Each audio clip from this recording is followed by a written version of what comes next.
आदिदेव नमस्तुभ्यं प्रसीद मम भास्कर दिवाकर नमस्तुभ्यं प्रभाकर नमोस्तुते सप्तास्वरथमारूढं प्रचण्डं कश्यपात्मजं श्वेतपद्मधरं देवं तं सूर्यं प्रणमाम्यहम् लोहितं रथमारूढं सर्वलोकपितामहं महापापहरं देवं तं सूर्यं प्रणमाम्यहम् त्रैगुण्यं च महासूरं ब्रह्म विष्णु महेश्वरं महापापहरं देवं तं सूर्यं प्रणमाम्यहम् रुहितं तेजसां पुञ्जं वायुमाकाशमेव च प्रभुं च सर्वलोकानां तं सूर्यं प्रणमाम्यहम् बन्दूकपुष्पसङ्काशं हारकुण्डलभूषितम् एकचक्रधरं देवं तं सूर्यं प्रणमाम्यहम् विश्वेशं विश्वकर्तारं महातेजः प्रदीपनं महापापहरं देवं तं सूर्यं प्रणमाम्यहम् तं सूर्यं जगतां नाथं ज्ञानविज्ञानमोक्षदं महापापहरं देवं तं सूर्यं प्रणमाम्यहम् सूर्याष्टकं पठे नित्यं ग्रहपीडा प्रणाशनम् अपुत्रो लभते पुत्रं दरिद्रो धनवान् भवेत् अमिषं मधुपानं च यः करोति रवेर्धिने सप्तजन्म भवेद्रोगी जन्म कर्म दरिद्रता त्रितैलमधुमांसानि हस्त्यजेस्तुरवेर्धिने न व्याधिशोकदारिद्र्यं सूर्यलोकं स गच्छति आदिदेव नमस्तुभ्यं प्रसीद मम भास्कर दिवाकर नमस्तुभ्यं प्रभाकर नमोस्तुते सप्तास्वरथमारूढं प्रचण्डं कश्यपात्मजं श्वेतपद्मधरं देवं तं सूर्यं प्रणमाम्यहम् लोहितं रथमारूढं सर्वलोकपितामहं महापापहरं देवं तं सूर्यं प्रणमाम्यहम् त्रैगुण्यं च महासूरं ब्रह्म विष्णु महेश्वरं महापापहरं देवं तं सूर्यं प्रणमाम्यहम् रुहितं तेजसां पुञ्जं वायुमाकाशमेव च प्रभुं च सर्वलोकानां तं सूर्यं प्रणमाम्यहम् बन्दूकपुष्पसङ्काशं हारकुण्डलभूषितम् एकचक्रधरं देवं तं सूर्यं प्रणमाम्यहम् विश्वेशं विश्वकर्तारं महातेजः प्रदीपनं महापापहरं देवं तं सूर्यं प्रणमाम्यहम् तं सूर्यं जगतां नाथं ज्ञानविज्ञानमोक्षदं महापापहरं देवं तं सूर्यं प्रणमाम्यहम् सूर्याष्टकं पठे नित्यं ग्रहपीडा प्रणाशनम् अपुत्रो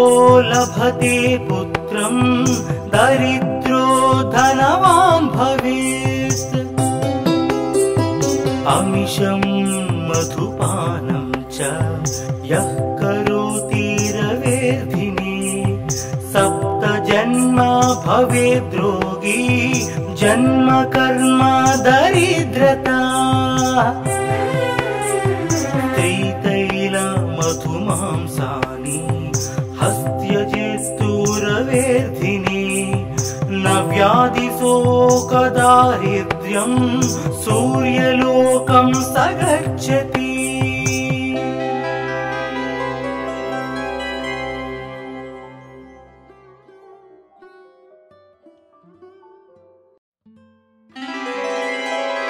आदिदेव नमस्तुभ्यं प्रसीद मम भास्कर दिवाकर नमस्तुभ्यं प्रभाकर नमोस्तुते सप्तास्वरथमारूढं प्रचण्डं कश्यपात्मजं श्वेतपद्मधरं देवं तं सूर्यं प्रणमाम्यहम् लोहितं रथमारूढं सर्वलोकपितामहं महापापहरं देवं तं सूर्यं प्रणमाम्यहम् त्रैगुण्यं च महासूरं ब्रह्म विष्णु महेश्वरं महापापहरं देवं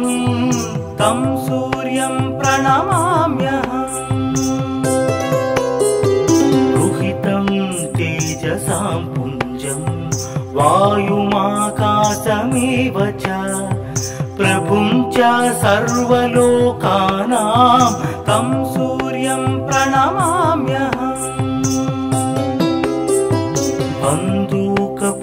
बन्दूकपुष्पसङ्कासं हारकुण्डलभूषितम् एकचक्रधरं देवं तं सूर्यं प्रणमाम्यहम् विश्वेशं विश्वकर्तारं महातेजः प्रदीपनं महापापहरं देवं तं सूर्यं प्रणमाम्यहम् तं सूर्यं जगतां नाथं ज्ञानविज्ञानमोक्षदं महापापहरं देवं तं सूर्यं प्रणमाम्यहम् सूर्याष्टकं पठे नित्यं ग्रहपीडा प्रणाशनम् अपुत्रो लभते पुत्रं दरिद्रो धनवान् भवेत् अमिषं मधुपानं च यः करोति रवेर्धिने सप्त जन्म भवेद्रोगी जन्म कर्म दरिद्रता त्रितैल मधुमांसानि हस्त्यजेस्तुरवेर्धिने न व्याधिशोकदारिद्र्यं सूर्यलोकं स गच्छति आदिदेव नमस्तुभ्यं प्रसीद मम भास्कर दिवाकर नमस्तुभ्यं प्रभाकर नमोस्तुते सप्तास्वरथमारूढम् प्रचण्डं कश्यपात्मजं श्वेतपद्मधरं देवं तं सूर्यं प्रणमाम्यहम्। लोहितं रथमारूढं सर्वलोकपितामहं महापापहरं देवं तं सूर्यं प्रणमाम्यहम्। त्रैगुण्यं च महासूरं ब्रह्म विष्णु महेश्वरं महापापहरं देवं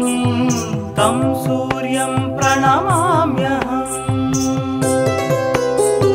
रुहितं तेजसां पुञ्जं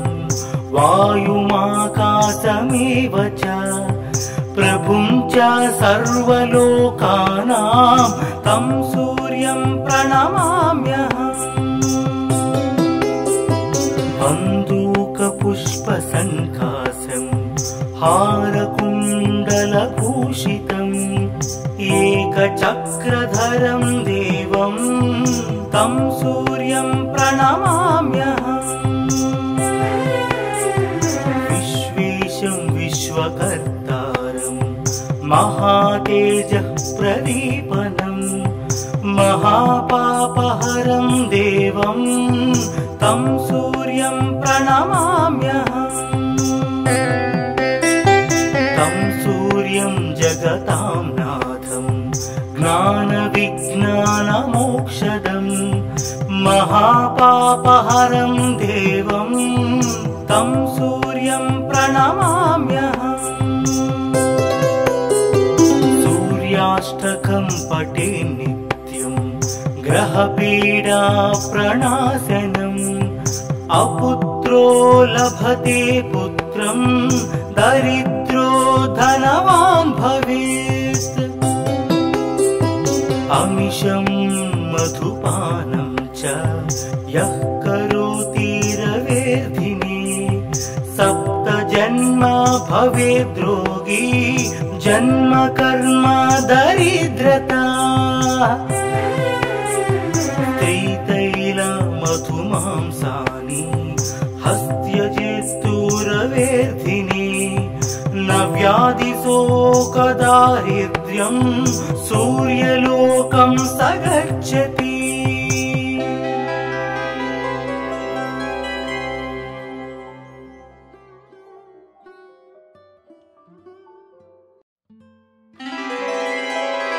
आदिदेव नमस्तुभ्यं प्रसीद मम भास्कर। दिवाकर नमस्तुभ्यं प्रभाकर नमोऽस्तुते। सप्तास्वरथमारूढं प्रचण्डं कश्यपात्मजं श्वेतपद्मधरं देवं तं सूर्यं प्रणमाम्यहम्। लोहितं रथमारूढं सर्वलोकपितामहं महापापहरं देवं तं सूर्यं प्रणमाम्यहम्। त्रैगुण्यं च महासूरं ब्रह्म विष्णु महेश्वरं महापापहरं देवं तं सूर्यं प्रणमाम्यहम्। रुहितं तेजसां पुञ्जं वायुमाकाशमेव च प्रभुं च सर्वलोकानां तं सूर्यं प्रणमाम्यहम्। बन्दूकपुष्पसङ्काशं हारकुण्डलभूषितम् एकचक्रधरं देवं तं सूर्यं प्रणमाम्यहम्। विश्वेशं विश्वकर्तारं महातेजः प्रदीपनं महापापहरं देवं तं सूर्यं प्रणमाम्यहम् तं सूर्यं जगतां नाथं ज्ञानविज्ञानमोक्षदं महापापहरं देवं तं सूर्यं प्रणमाम्यहम् सूर्याष्टकं पठे नित्यं ग्रहपीडा प्रणाशनम् अपुत्रो लभते पुत्रं दरिद्रो धनवान् भवेत् अमिषं मधुपानं च यः करोति रवेर्धिने सप्त जन्म भवेद्रोगी जन्म कर्म दरिद्रता त्रितैल मधुमांसानि हस्त्यजेस्तु रवेर्धिने न व्याधिशोकदारिद्र्यं सूर्यलोकं स गच्छति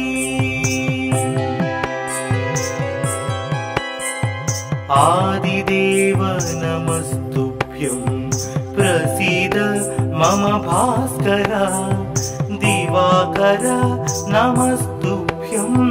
प्रभाकर नमोस्तुते सप्तास्वरथमारूढं प्रचण्डं कश्यपात्मजं श्वेतपद्मधरं देवं तं सूर्यं प्रणमाम्यहम् लोहितं रथमारूढं सर्वलोकपितामहं महापापहरं देवं तं सूर्यं प्रणमाम्यहम् त्रैगुण्यं च महासूरं ब्रह्म विष्णु महेश्वरं महापापहरं देवं तं सूर्यं प्रणमाम्यहम् रुहितं तेजसां पुञ्जं वायुमाकाशमेव च प्रभुं च सर्वलोकानां तं सूर्यं प्रणमाम्यहम् बन्दूकपुष्पसङ्काशं हारकुण्डलभूषितम् एकचक्रधरं देवं तं सूर्यं प्रणमाम्यहम् विश्वेशं विश्वकर्तारं महातेजः प्रदीपनं महापापहरं देवं तं सूर्यं प्रणमाम्यहम् तं सूर्यं जगतां नाथं ज्ञानविज्ञानमोक्षदं महापापहरं देवं तं सूर्यं प्रणमाम्यहम् सूर्याष्टकं पठे नित्यं ग्रहपीडा प्रणाशनम् अपुत्रो लभते पुत्रं दरिद्रो धनवान् भवेत् अमिषं मधुपानं च यः करोति रवेर्धिने सप्त जन्म भवेद्रोगी जन्म कर्म दरिद्रता त्रितैल मधुमांसानि हस्त्यजेस्तु रवेर्धिने न व्याधिशोकदारिद्र्यं सूर्यलोकं स गच्छति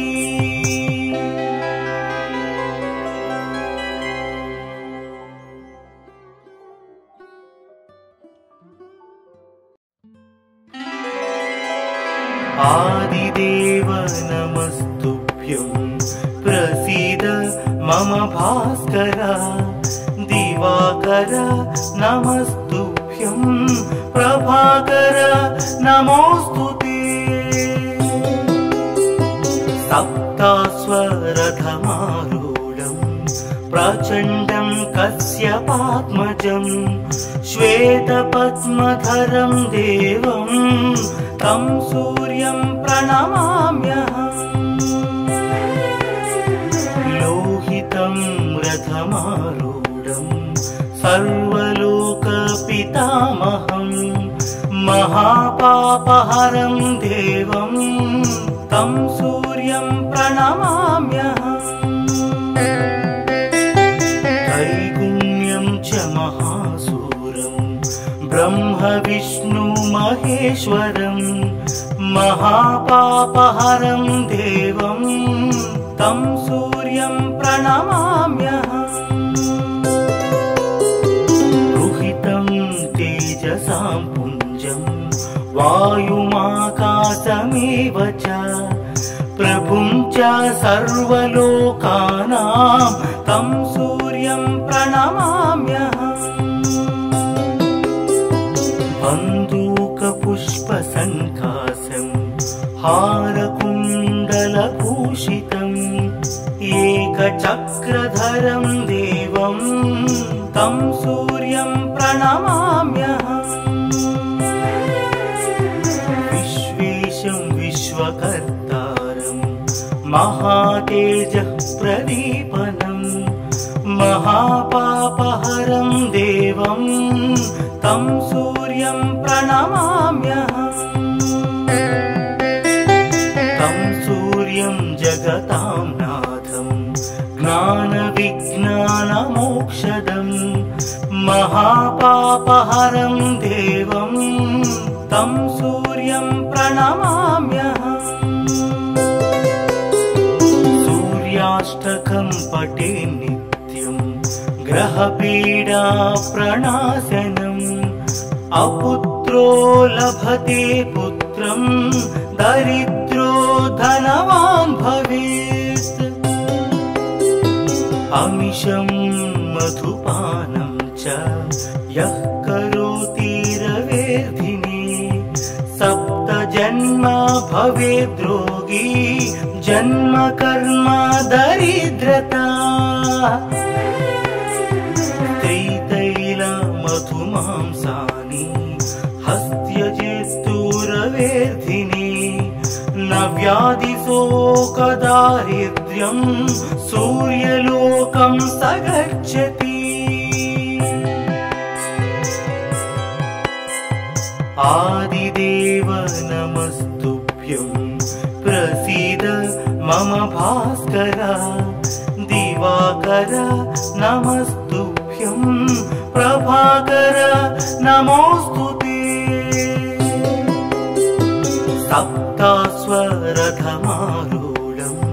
प्रचण्डं कश्यपात्मजं श्वेतपद्मधरं देवं तं सूर्यं प्रणमाम्यहम्। लोहितं रथमारूढं सर्वलोकपितामहं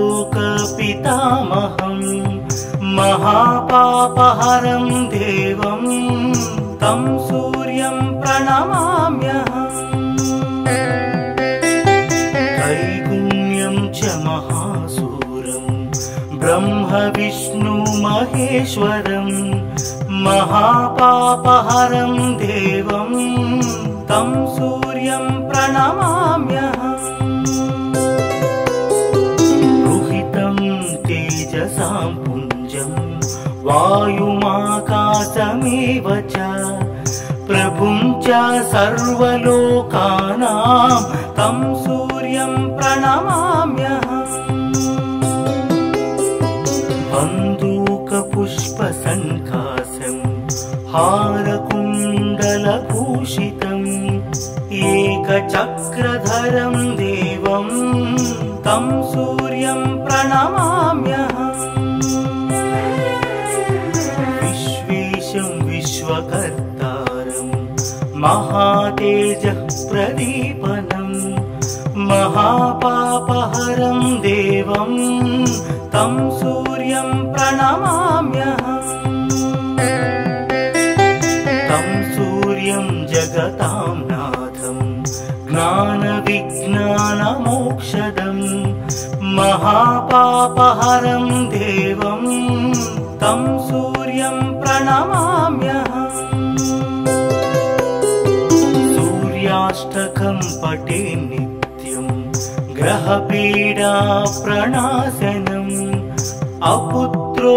लभते पुत्रं दरिद्रो धनवान् भवेत्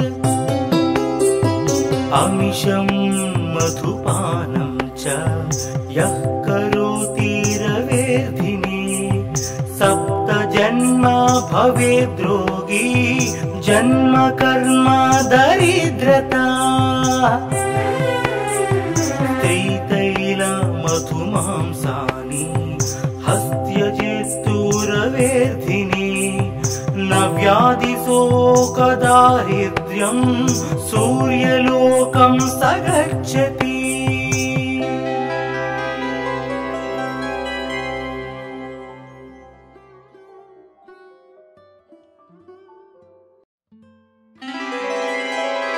आदिदेव नमस्तुभ्यं प्रसीद मम भास्कर दिवाकर नमस्तुभ्यं प्रभाकर नमोस्तुते सप्तास्वरथमारूढं प्रचण्डं कश्यपात्मजं श्वेतपद्मधरं देवं तं सूर्यं प्रणमाम्यहम्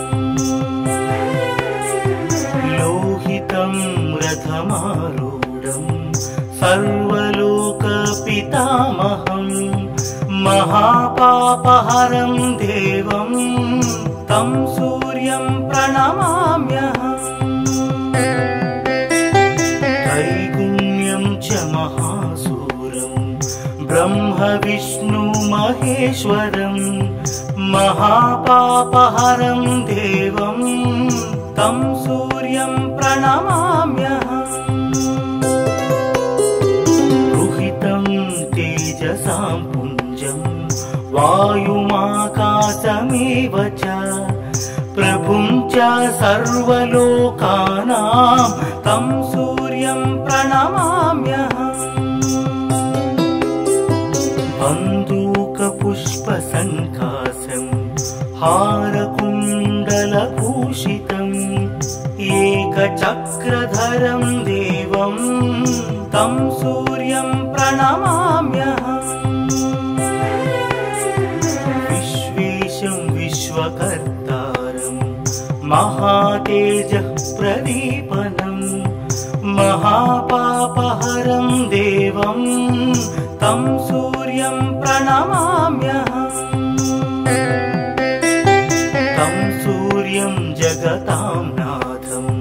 ज्ञानविज्ञानमोक्षदं महापापहरं देवं तं सूर्यं प्रणमाम्यहम् सूर्याष्टकं पठे नित्यं ग्रहपीडा प्रणाशनम् अपुत्रो लभते पुत्रं दरिद्रो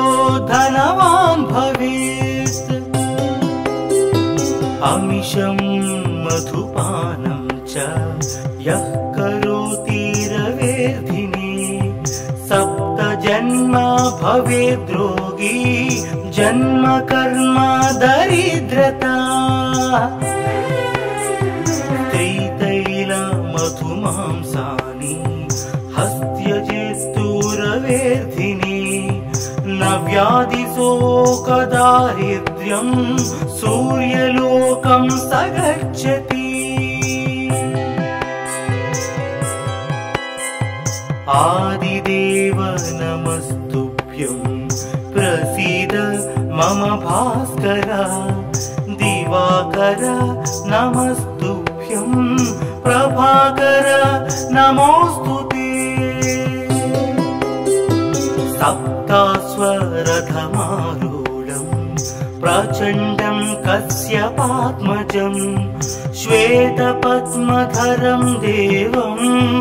तं सूर्यं प्रणमाम्यहम् लोहितं रथमारूढं सर्वलोकपितामहं महापापहरं देवं तं सूर्यं प्रणमाम्यहम् त्रैगुण्यं च महासूरं ब्रह्म विष्णु महेश्वरं महापापहरं देवं तं सूर्यं प्रणमाम्यहम् रुहितं तेजसां पुञ्जं वायुमाकाशमेव च प्रभुं च सर्वलोकानां तं सूर्यं प्रणमाम्यहम् बन्दूकपुष्पसङ्कासं हारकुण्डलभूषितम् एकचक्रधरं देवं तं सूर्यं प्रणमाम्यहम् विश्वेशं विश्वकर्तारं महातेजः प्रदीपनं महापापहरं देवं तं सूर्यं प्रणमाम्यहम् तं सूर्यं जगतां नाथं ज्ञानविज्ञानमोक्षदं महापापहरं देवं तं सूर्यं प्रणमाम्यहम् सूर्याष्टकं पठे नित्यं ग्रहपीडा प्रणाशनम् अपुत्रो लभते पुत्रं दरिद्रो धनवान् भवेत् अमिषं मधुपानं च यः करोति रवेर्धिने सप्तजन्म भवेद्रोगी जन्म कर्म दरिद्रता त्रितैलमधुमांसानि हस्त्यजेस्तुरवेर्धिने न व्याधिशोकदारिद्र्यं सूर्यलोकं स गच्छति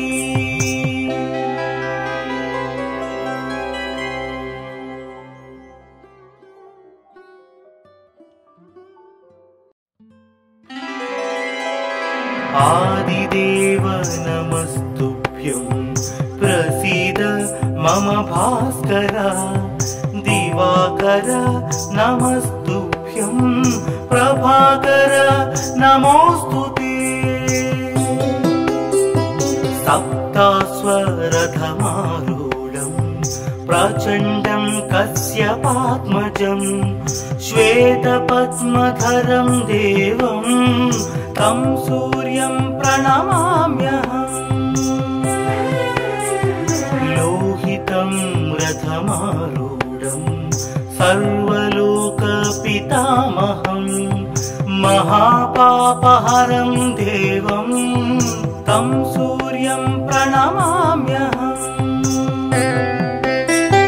त्रैगुण्यं च महासूरं ब्रह्म विष्णु महेश्वरं महापापहरं देवं तं सूर्यं प्रणमाम्यहम् रुहितं तेजसां पुञ्जं वायुमाकाशमेव च प्रभुं च सर्वलोकानां तं सूर्यं प्रणमाम्यहम् बन्दूकपुष्पसङ्कासं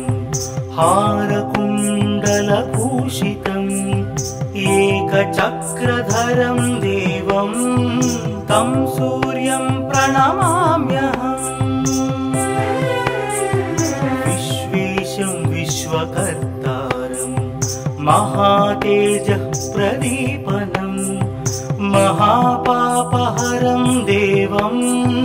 तं सूर्यं प्रणमाम्यहम् तं सूर्यं जगतां नाथं ज्ञानविज्ञानमोक्षदं महापापहरं देवं तं सूर्यं प्रणमाम्यहम् सूर्याष्टकं पठे नित्यं ग्रहपीडा प्रणाशनम् अपुत्रो लभते पुत्रं दरिद्रो धनवान् भवेत् अमिषं मधुपानं च यः करोति रवेर्धिने सप्त जन्म भवेद्रोगी जन्म कर्म दरिद्रता त्रितैल मधुमांसानि हस्त्यजेस्तुरवेर्धिने न व्याधिशोकदारिद्र्यं सूर्यलोकं स गच्छति आदिदेव नमस्तुभ्यं प्रसीद मम भास्कर दिवाकर नमस्तुभ्यं प्रभाकर नमोस्तुते सप्तास्वरथमारूढं प्रचण्डं कश्यपात्मजं श्वेतपद्मधरं देवं तं सूर्यं प्रणमाम्यहम् लोहितं रथमारूढं सर्वलोकपितामहं महापापहरं देवं तं सूर्यं प्रणमाम्यहम् त्रैगुण्यं च महासूरं ब्रह्म विष्णु महेश्वरं महापापहरं देवं तं सूर्यं प्रणमाम्यहम् रुहितं तेजसां पुञ्जं वायुमाकाशमेव च प्रभुं च सर्वलोकानां तं सूर्यं प्रणमाम्यहम् बन्दूकपुष्पसङ्कासं हारकुण्डलभूषितम् एकचक्रधरं देवं तं सूर्यं प्रणमाम्यहम् विश्वेशं विश्वकर्तारं महातेजः प्रदीपनं महापापहरं देवं तं सूर्यं प्रणमाम्यहम् तं सूर्यं जगतां नाथं ज्ञानविज्ञानमोक्षदं महापापहरं देवं तं सूर्यं प्रणमाम्यहम् सूर्याष्टकं पठे नित्यं ग्रहपीडा प्रणाशनम् अपुत्रो लभते पुत्रं दरिद्रो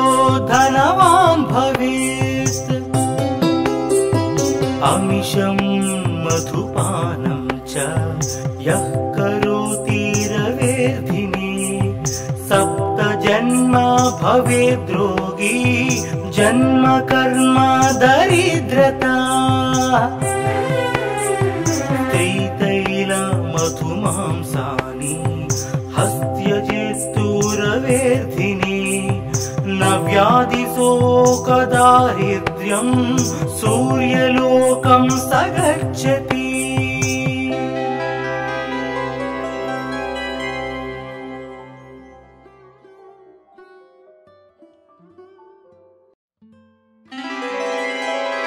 आदिदेव नमस्तुभ्यं प्रसीद मम भास्कर दिवाकर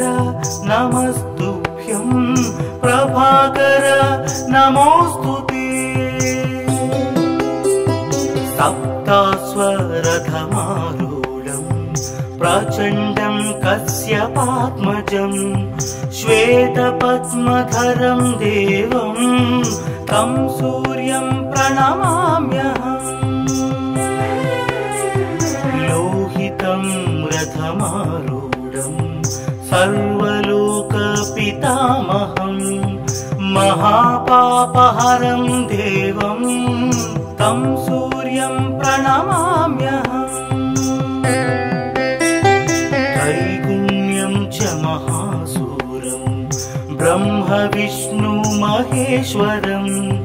महापापहरं देवं तं सूर्यं प्रणमाम्यहम् रुहितं तेजसां पुञ्जं वायुमाकाशमेव च प्रभुं च सर्वलोकानां तं सूर्यं प्रणमाम्यहम् बन्दूकपुष्पसङ्काशं हारकुण्डलभूषितम् एकचक्रधरं देवं तं सूर्यं प्रणमाम्यहम् विश्वेशं विश्वकर्तारं महातेजः प्रदीपनं महापापहरं देवं तं सूर्यं प्रणमाम्यहम् तं सूर्यं जगतां नाथं ज्ञानविज्ञानमोक्षदं महापापहरं देवं तं सूर्यं प्रणमाम्यहम् सूर्याष्टकं पठे नित्यं ग्रहपीडा प्रणाशनम् अपुत्रो लभते पुत्रं दरिद्रो धनवान् भवेत् अमिषं मधुपानं च यः करोति रवेर्धिने सप्त जन्म भवेद्रोगी जन्म कर्म दरिद्रता त्रितैल मधुमांसानि हस्त्यजेस्तुरवेर्धिने न व्याधिशोकदारिद्र्यं सूर्यलोकं स गच्छति आदिदेव नमस्तुभ्यं प्रसीद मम भास्कर दिवाकर नमस्तुभ्यं प्रभाकर नमोस्तुते सप्तास्वरथमारूढं प्रचण्डं कश्यपात्मजं श्वेतपद्मधरं देवं तं सूर्यं प्रणमाम्यहम् लोहितं रथमारूढं सर्वलोकपितामहं महापापहरं देवं तं सूर्यं प्रणमाम्यहम् त्रैगुण्यं च महासूरं ब्रह्म विष्णु महेश्वरं महापापहरं देवं तं सूर्यं प्रणमाम्यहम् रुहितं तेजसां पुञ्जं वायुमाकाशमेव च प्रभुं च सर्वलोकानां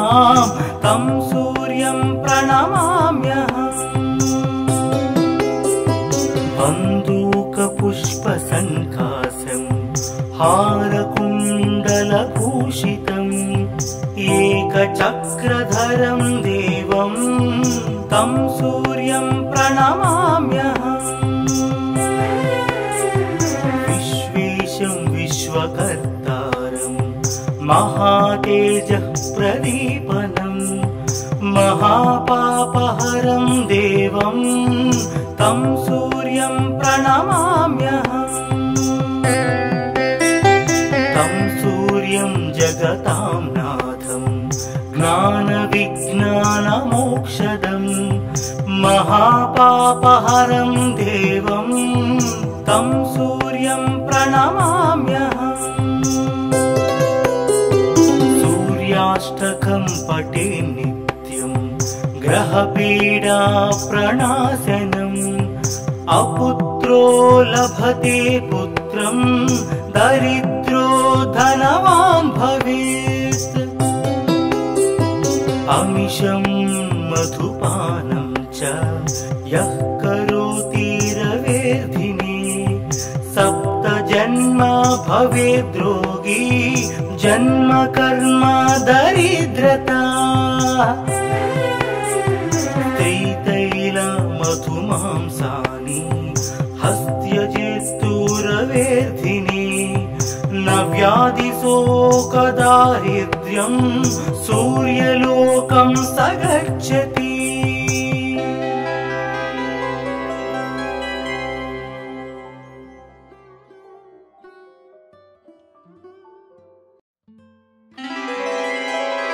आदिदेव नमस्तुभ्यं प्रसीद मम भास्कर दिवाकर नमस्तुभ्यं प्रभाकर नमोस्तुते सप्तास्वरथमारूढं प्रचण्डं कश्यपात्मजं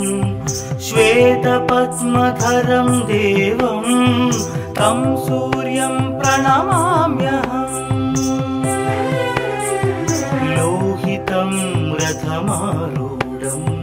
सर्वलोकपितामहं महापापहरं देवं तं सूर्यं प्रणमाम्यहम् त्रैगुण्यं च महासूरं ब्रह्म विष्णु महेश्वरं महापापहरं देवं तं सूर्यं प्रणमाम्यहम् रुहितं तेजसां पुञ्जं वायुमाकाशमेव च प्रभुं च सर्वलोकानां तं सूर्यं प्रणमाम्यहम् बन्दूकपुष्पसङ्कासं हारकुण्डलभूषितम् एकचक्रधरं देवं तं सूर्यं प्रणमाम्यहम् विश्वेशं विश्वकर्तारं महातेजः प्रदीपनं महापापहरं देवं तं सूर्यं प्रणमाम्यहम् तं सूर्यं जगतां नाथं ज्ञानविज्ञानमोक्षदं महापापहरं देवं तं सूर्यं प्रणमाम्यहम् सूर्याष्टकं पठे नित्यं ग्रहपीडा प्रणाशनम् अपुत्रो लभते पुत्रं दरिद्रो धनवान् भवेत् अमिषं मधुपानं च यः करोति रवेर्धिने सप्त जन्म भवेद्रोगी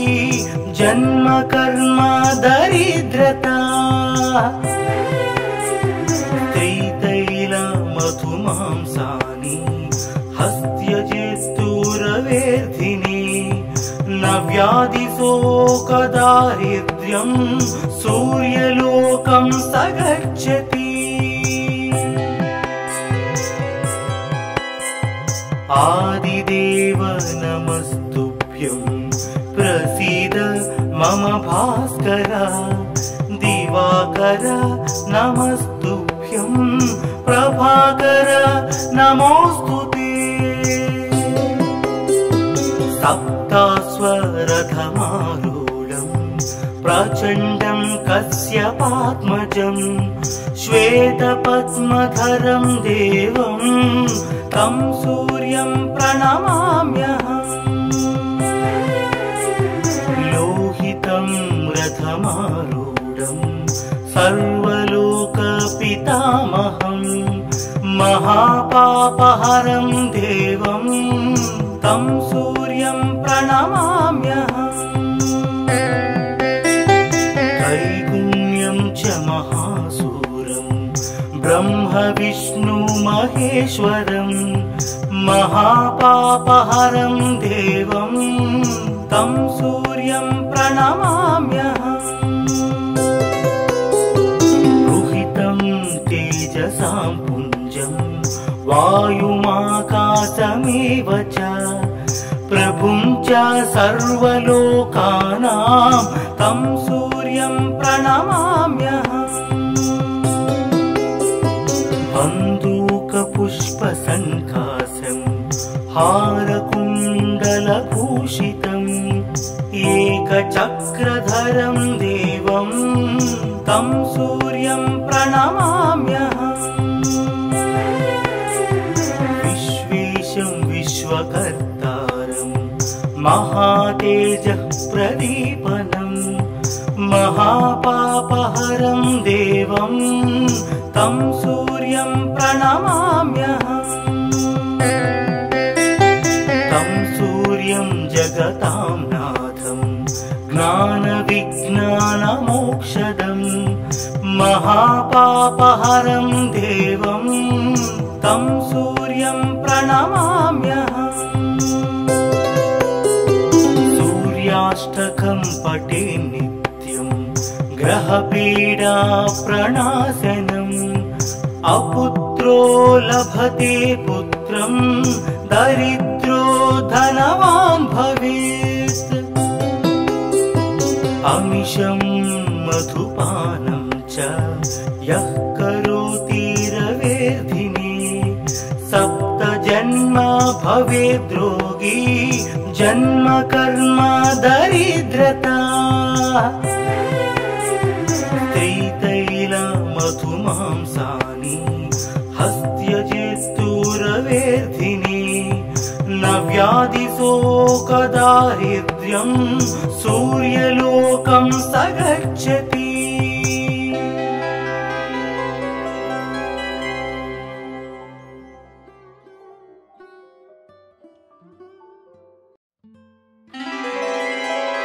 आदिदेव नमस्तुभ्यं प्रसीद मम भास्कर दिवाकर नमस्तुभ्यं प्रभाकर नमोस्तुते। सप्तास्वरथमारूढं प्रचण्डं कश्यपात्मजं श्वेतपद्मधरं देवं तं सूर्यं प्रणमाम्यहम्। लोहितं रथमारूढं सर्वलोकपितामहं महापापहरं देवं तं सूर्यं प्रणमाम्यहम्। त्रैगुण्यं च महासूरं ब्रह्म विष्णु महेश्वरं महापापहरं देवं तं सूर्यं प्रणमाम्यहम्। रुहितं तेजसां पुञ्जं वायुमाकाशमेव च प्रभुं च सर्वलोकानां तं सूर्यं प्रणमाम्यहम्।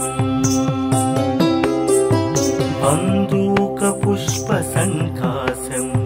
हारकुण्डलभूषितम्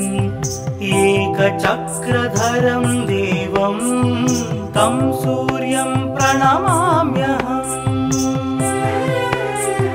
विश्वेशं विश्वकर्तारं महातेजः प्रदीपनं महापापहरं देवं तं सूर्यं प्रणमाम्यहम्। तं सूर्यं जगतां नाथं ज्ञानविज्ञानमोक्षदं महापापहरं देवं तं सूर्यं प्रणमाम्यहम्। सूर्याष्टकं पठे नित्यं ग्रहपीडा प्रणाशनम् अपुत्रो लभते पुत्रं